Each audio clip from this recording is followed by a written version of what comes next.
Баршаңызға сәлем достар, менің каналыма қош келдіңіздер. Дәмі өте керемет, жасалу жолы ерекше, түйілі өте әдемі болашатын самсалар жасаймыз.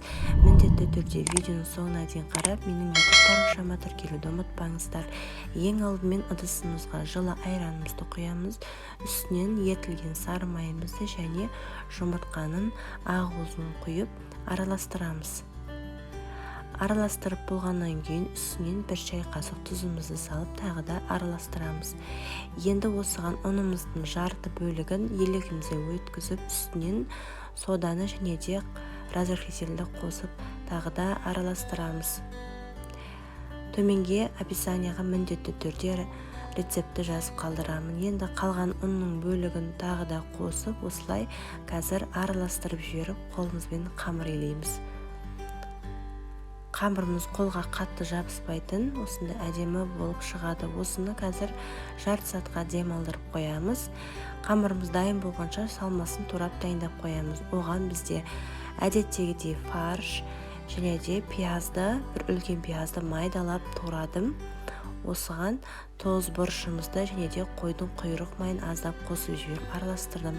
Қамырды видеодағыдай мен 2-ге бөлген, асығыс болып сіздерге 3-ге бөлуге кеңес беремін. Сонда қамырларыңыз жұқа әдемі болып жайылады. Дәл видеодағыдай қамырды қазір жайып шығамыз.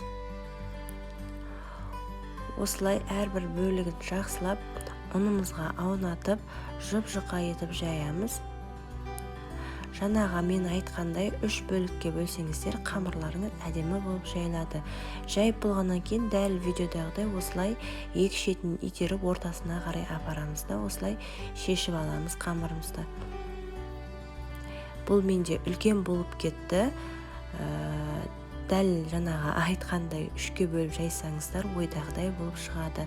Мінекей арасын сәл ашып фарштарыңызды салып шығасыздар.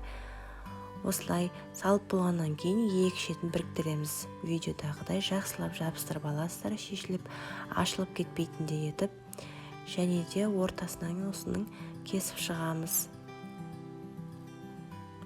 Міне осы артығын алып тастаймыз, оны тағы да қазір келесі қамырға қосып илейтін боламыз. Мінекей қатты алшақ болып кетсе арасындағыларын алып тастаймыз. Екі шетін жақсылап осылай түйеміз. Бір-біріне қаттырақ жабыстырып түйіп аламыз.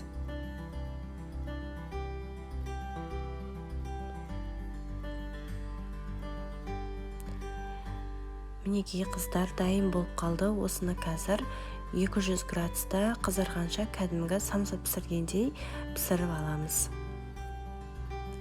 Міндетті түрде бетіне жұмыртқа жағуды ұмытпаңыздар. Менде үйдің, яғни қолдың жұмыртқасы болғандықтан тек міне сары уызын жағып шығып жатырмын. Піскен кезде сырт әдемі болып шығады. Енді жақ болғаннан кейін үстіне өздеріңіздің қалауларыңызша әртүрлі мак сепсеңіздер болады, күнжіт сепсеңіздер болады. Мен черный жаңа қара тіменде сүйіп шықтым.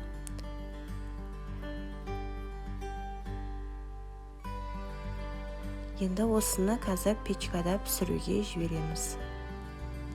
Самсаларымыз дайын болып қалды. Қараңыздаршы, өте дәмді әрі әдемі, ерекше болып шығады.